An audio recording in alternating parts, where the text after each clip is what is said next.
आज की कहानी का शीर्षक है खंबे ने पकड़ रखा है। एक समय शराब का एक व्यसनी एक संत के पास गया और विनम्र स्वर में बोला, गुरुदेव, मैं शराब के व्यसन से बहुत ही दुखी हो गया हूँ। इसकी वजह से मेरा घर बर्बाद हो रहा है, मेरे बच्चे भूखे मर रहे हैं, किंतु मैं शराब के बगैर नहीं रह पाता। मेरे घर की शांति नष्ट हो गई है। कृपा आप मुझे कोई सरल उपाय बताइए जिससे मैं अपने घर की शांति फिर से पा सकूं। गुरुदेव ने कहा, जब इस व्यसन से तुमको इतना नुकसान होता है तो तुम इसे छोड़ क्यों नहीं देते? व्यक्ति बोला, पूज्य श्री, मैं शराब को छोड़ना चाहता हूँ, पर यह मेरे खून में इस कदर समा गई है कि मुझे छोड़ने का नाम ही नहीं ले रही है। गुरुदेव ने हंसकर कहा, कल तुम फिर आना, मैं तुम्हें बता दूंगा कि शराब कैसे छोड़नी है। दूसरे दिन निश्चित समय पर वह व्यक्ति महात्मा के पास गया।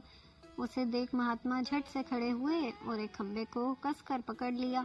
जब उस व्यक्ति ने महात्मा को इस दिशा में देखा तो कुछ समय तो वह मौन खड़ा रहा, पर जब काफी देर बाद भी महात्मा जी ने खंबे को नहीं छोड़ा तो उससे रहा नहीं गया और पूछ बैठा कि गुरुदेव, आपने व्यर्थ इस खंबे को क्यों पकड़ रखा है?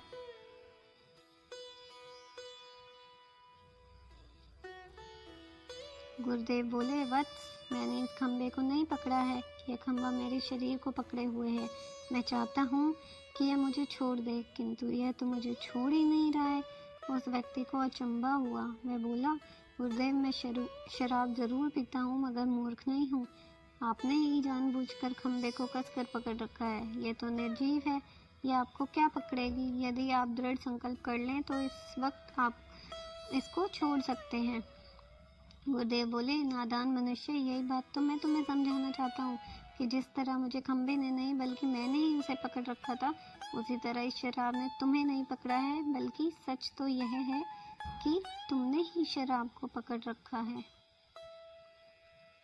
तुम कह रहे थे कि ये शराब मुझे नहीं छोड़ रही है, जबकि सत्य यह है कि तुम अपने मन में यह दृढ़ निश्चय कर लो कि मुझे इस व्यसन को अभी त्याग देना है, तो इसी वक्त तुम्हारी शराब पीने की आदत छूट जाएगी।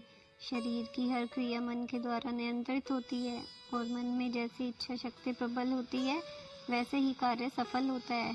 वह शराबी गुरु के इस अमृत वचन से इतना प्रभावित हुआ कि उसने उसी वक्त भविष्य में कभी शराब न पीने का दृढ़ संकल्प किया। उसके घर में खुशियाँ लौट आई और वह शांति से जीवन यापन करने लगा। इस तरह हमें शिक्षा मिलती है कि जीवन में कोई भी व्यसन ऐसा नहीं है जिससे एक बार ग्रहण किए जाने के बाद छोड़ा ना जा सके।